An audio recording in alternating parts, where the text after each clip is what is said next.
Comenzamos con el tema de inferencia estadística. En este tema vamos a ver contenidos relacionados con todo el proceso de inferencia o de extrapolación de información, pero en este vídeo concreto nos vamos a quedar con los apartados de introducción y muestreo. Como introducción, comentar que anteriormente este tema tiene relación con el capítulo 2, entre otros, donde pudimos estudiar las variables aleatorias que seguían diferentes tipos de distribuciones de probabilidad. Concretamente estuvimos estudiando las distribuciones binomial, de Poisson, normal y exponencial, todas con características o parámetros conocidos.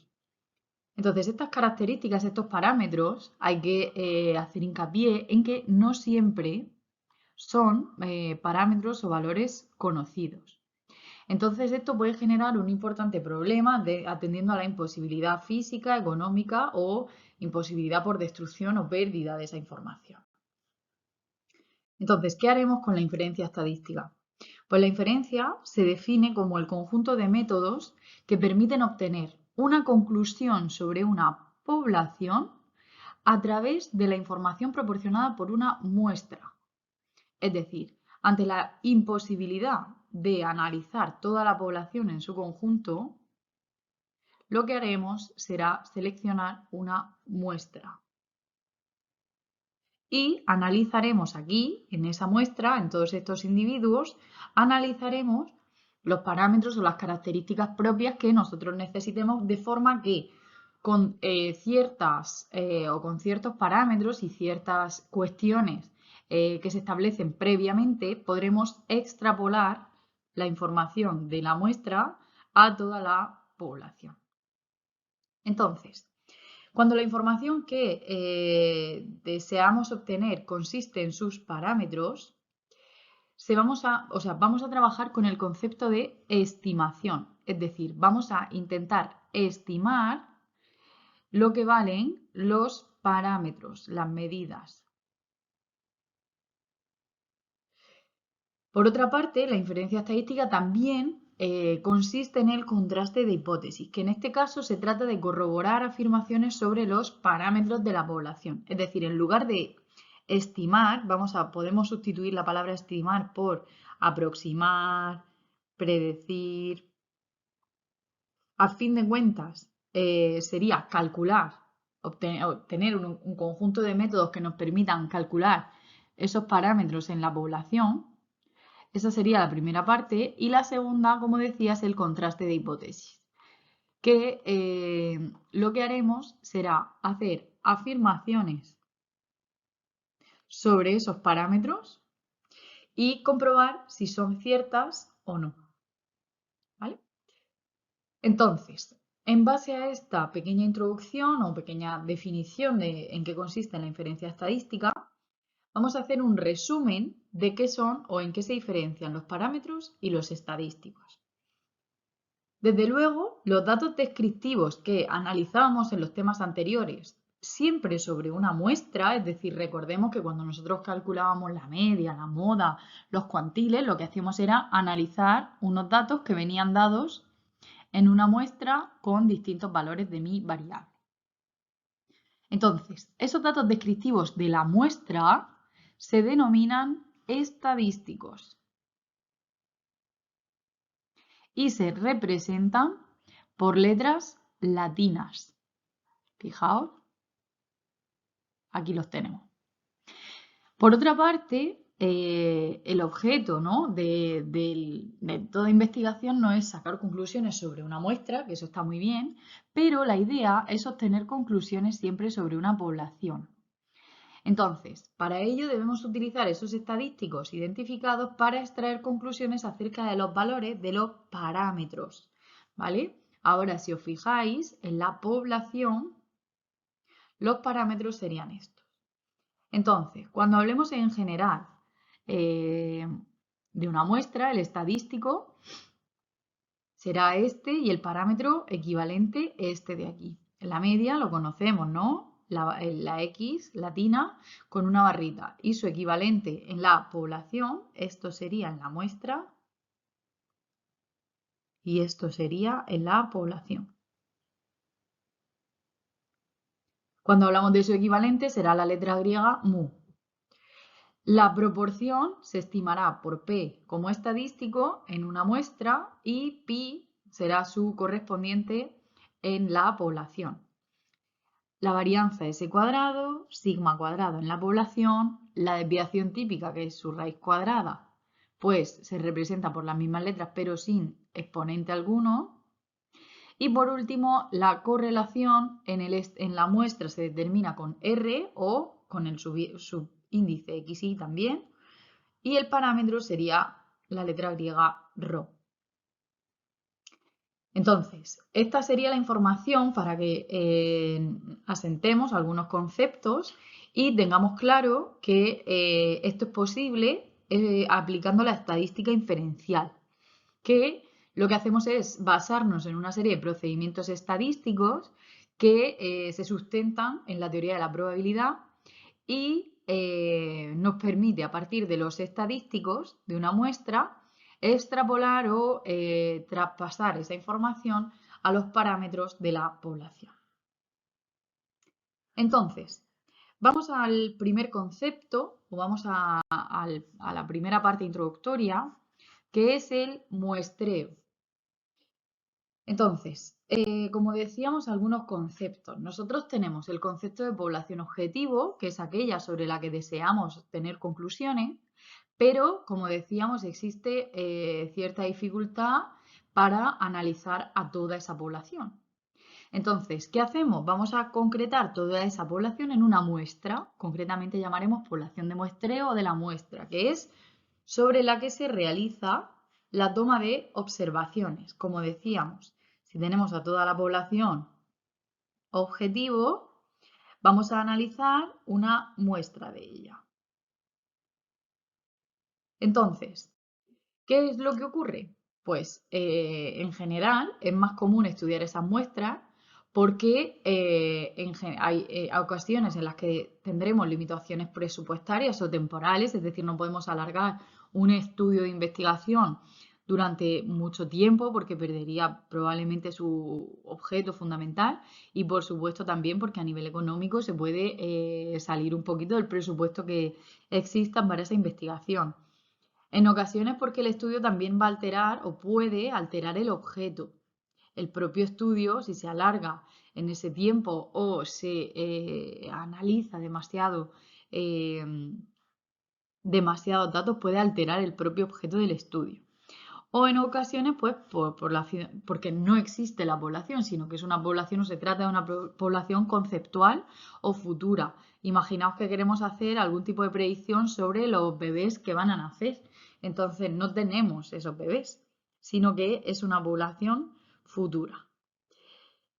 Así que, en base a esos conceptos o a esas dificultades, vamos a analizar en qué consiste el proceso de selección de una muestra. En general tenemos dos opciones, el procedimiento o proceso probabilístico o no probabilístico. En general, un estudio de investigación se tratará casi siempre o siempre con procedimientos de selección probabilísticos, donde todos los elementos seleccionables, es decir, todos los elementos de la población, tienen una probabilidad conocida y, ojo, no nula de pertenecer a la muestra. Es decir, puedo elegir de toda la población, puedo elegir con la misma probabilidad todos los sujetos que están en ella. Entonces, este sistema o este proceso de selección probabilístico sí permite hacer inferencia estadística, ya que la muestra se ha elegido de forma aleatoria. Y por otra parte, bueno, más que aleatoria, perdón, que todos los individuos tienen la misma probabilidad de ser elegidos. Y por otra parte están los muestreos no probabilísticos o intencionales, en los que en este caso el investigador establece el criterio para seleccionar la muestra y, ojo, no tienen todos la misma probabilidad, sino que se eligen participantes concretos de toda la población.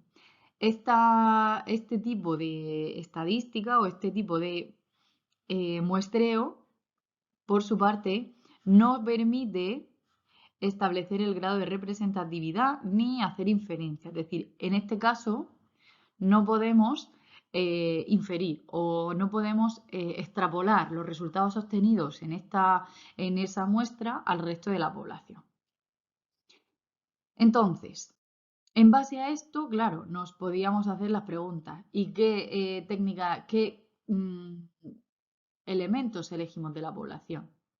¿O cuántos? Entonces, la respuesta a qué elementos nos la van a dar lo que llamaremos técnicas de muestreo. Estas técnicas nos permiten obtener, una muestra que llamamos representativa, muy importante. Entonces, en base a estas técnicas que tienen toda una teoría detrás, que no vamos a ver, no es objeto de este curso, pero sí que sepáis que existen una serie de técnicas de muestreo que me permiten elegir los individuos de una población. Y lo que sí vamos a ver, o un poquito más adelante, es cuántos, ¿no? Es responder a la pregunta cuántos elementos tengo que incorporar en mi muestra para que sea representativa. Entonces, desde luego la muestra debe ser lo suficientemente grande y a la vez lo suficientemente grande para que todos los colectivos queden representados. Y por otra parte, lo suficientemente pequeña para que sea ágil, para que sea algo factible, ¿vale? Que se pueda realizar el estudio. Un poquito más adelante veremos cómo calculamos este tamaño muestral. Y ¿qué ocurre cuando aplicamos esos procedimientos de selección de una muestra? ¿Vale? Pues esos son obligatorios. ¿Por qué? Porque una muestra no representativa me puede llevar a conclusiones erróneas. En cambio, una muestra representativa me permite o me garantiza que todos los elementos tienen la misma probabilidad de ser elegidos y además que hay independencia de los datos y los parámetros, de los datos recolectados y los parámetros que queremos analizar. Entonces, como ejemplo, imaginaos que queremos hacer un estudio de colesterol los niveles de colesterol en España. Entonces, ¿qué ocurriría si solo cogiésemos individuos de Murcia? ¿Y si cogiéramos solamente individuos entre 20 y 30 años? Y por otra parte, ¿y si solamente cogemos individuos cuyo teléfono esté incluido en la guía telefónica? Depende de la edad que tengáis, no sé si sabéis incluso que la guía, las páginas amarillas famosas, la guía telefónica. ¿Y si solo elijo a los individuos que vayan a un hospital?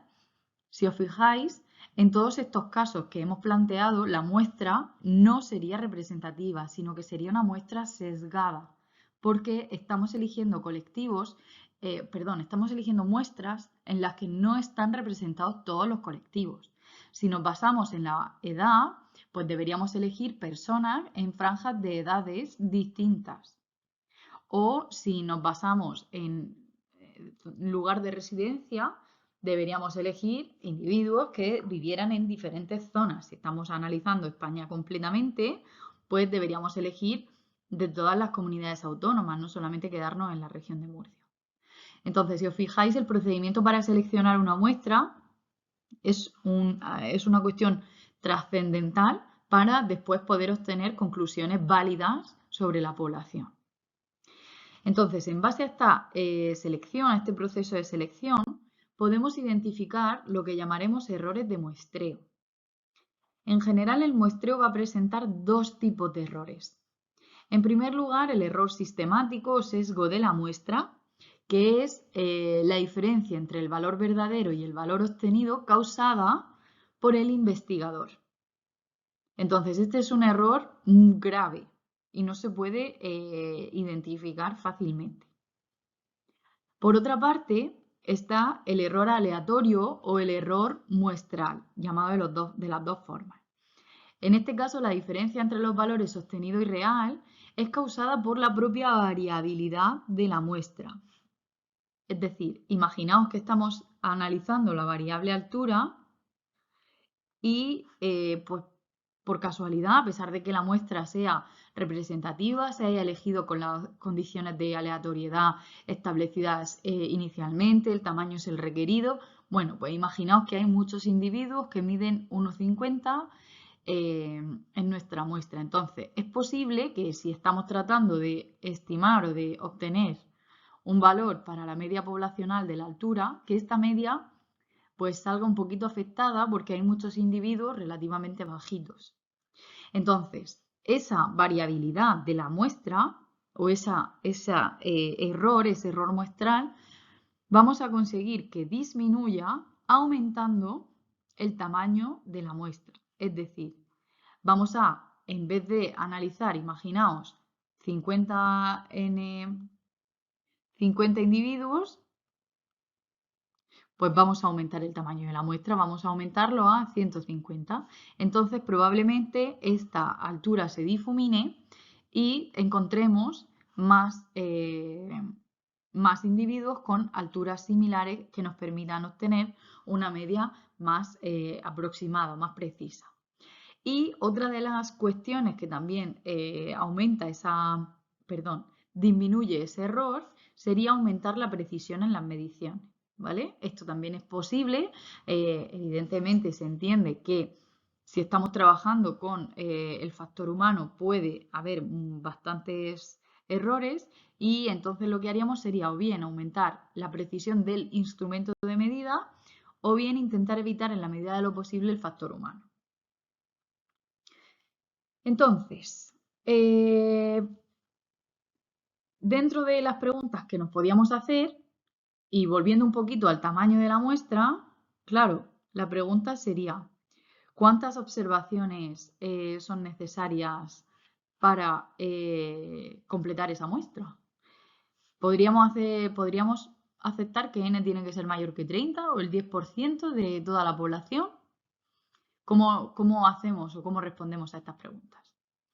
Desde luego, tenemos que tener claro que ese tamaño muestral va a depender del tamaño de la población, de la homogeneidad o no de los individuos, del tipo de muestreo que apliquemos. Esto era un poquito lo que os decía, pero básicamente existen distintas formas de elegir a los participantes y en función de la forma, pues hará que el tamaño aumente o disminuya. Del nivel de confianza, es decir, de la probabilidad de equivocarme, esto lo veremos un poquito más adelante. Del error permitido o del error máximo que yo permito en esa estimación y del análisis estadístico que vayamos a hacer posteriormente.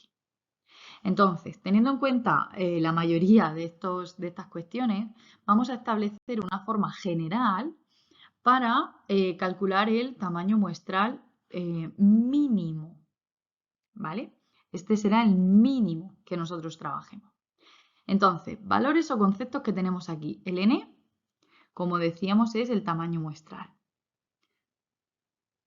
Mínimo, ojo, hago mucho hincapié porque a partir de ese tamaño muestral nosotros podemos añadir todos los individuos que queramos. Por otra parte, tenemos también z-alfa medios. Z-alfa medios es, o lo llamaremos el valor crítico. Y nos basaremos en la tabla de la distribución normal 0,1 para calcularlo, ¿vale? Será necesario, esta explicación la daremos un poquito más adelante. Por otra parte, tenemos sigma, que es la varianza, perdón, en este caso es sin el cuadrado, por lo tanto sería desviación típica de la poblacional. Y por último tenemos E, que será el error máximo permitido y que se establece a priori, se establece inicialmente. Por último, y antes de pasar al ejemplo,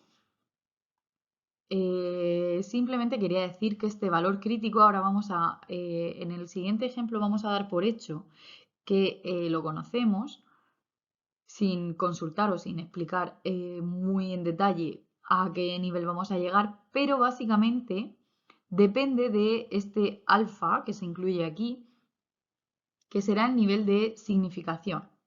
¿vale?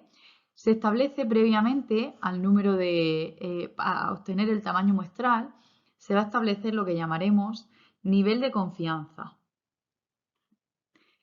Y que este es 1 menos alfa, se define así. Y por otra parte el nivel de significación o significancia, que es alfa.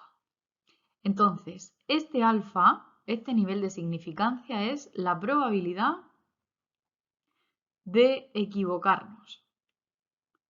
Por así decirlo, el margen de error. Entonces, esto se establece previamente. Por lo general, alfa suele tomar valores de 5%, eso casi siempre, pero también toma valores a veces del 1 o del 10%. Entonces, si hacéis un poquito de análisis, pues podéis comprobar que el nivel de confianza o 1 menos alfa, si alfa vale el 5%, pues 1 menos alfa será el 95%. El nivel de confianza, la garantía de que los valores estén en un rango, la probabilidad, por así decirlo, de acertar. Y, por tanto, si alfa vale un 1%, el nivel de confianza se convierte en un 99%, y por su parte, si vale 10, el nivel de confianza es un 90%. Entonces, a grandes rasgos, vamos a trabajar con estos dos conceptos, aunque los veremos con un poquito más de detalle en los vídeos de continuación.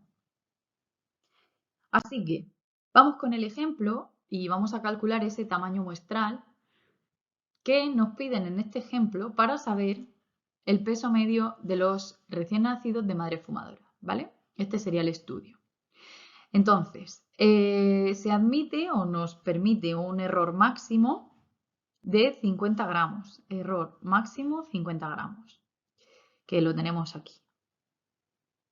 Un nivel de confianza del 95%, que lo tenemos aquí. 95% o en forma decimal 0,95.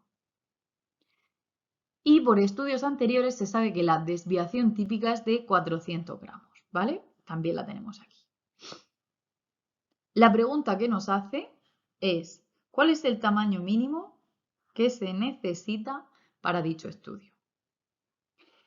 Entonces, como os decía, aquí tenéis que hacer un pequeño acto de fe, a menos que lo hayáis estudiado en otro momento, y queremos calcular o necesitamos calcular, entre otras cosas, ese valor crítico Z alfa medios para un nivel de confianza, es decir, un 1 menos alfa del 95%.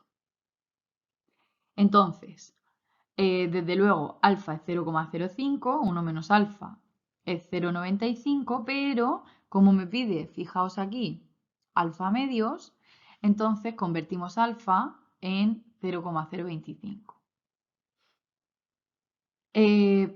Al trabajar con ese 0,025, el nivel de confianza se convierte en 0,975. Y este es el valor que vamos a buscar en la tabla de la normal 0,1. Es decir, nosotros vamos a buscar el valor z que nos deje por debajo ese z alfa medios. Y en este caso, el valor de esto, tiene que ser 0,975. Entonces, este valor cuya probabilidad es 0,975, buscándolo en la tabla de la distribución normal es 1,96. Entonces, vamos a dar por hecho, vamos a trabajar con ese z alfa medios 1,96. Como decíamos, la desviación típica por otros estudios, esta desviación típica es la de la población, que la tenemos aquí. Y por último, el error máximo permitido. Entonces, realizando todas estas operaciones y elevándolo al cuadrado, obtenemos un n de 245,86. Pero, ojo, y llego aquí a preguntarme, ¿puedo conocer el peso medio de 245,86 bebés? No, ¿verdad? No puede ser un número decimal. Entonces, por lo general, como el tamaño muestral siempre estaremos trabajando con individuos o una colección de datos, nunca, no debe ser un número decimal. ¿Y cómo lo haremos? Pues como estamos en criterio de mínimos, este valor siempre lo vamos a redondear al alza. Por lo tanto, el tamaño muestral mínimo será de 246, independientemente de los decimales que yo tenga aquí, aunque sea 245,002. Siempre redondeamos al alza. Y nada, espero que con este ejemplo haya quedado un poquito más claro y la introducción haya quedado zanjada. Así que pues nada, damos un poquito por cerrado este vídeo y continuamos en los siguientes.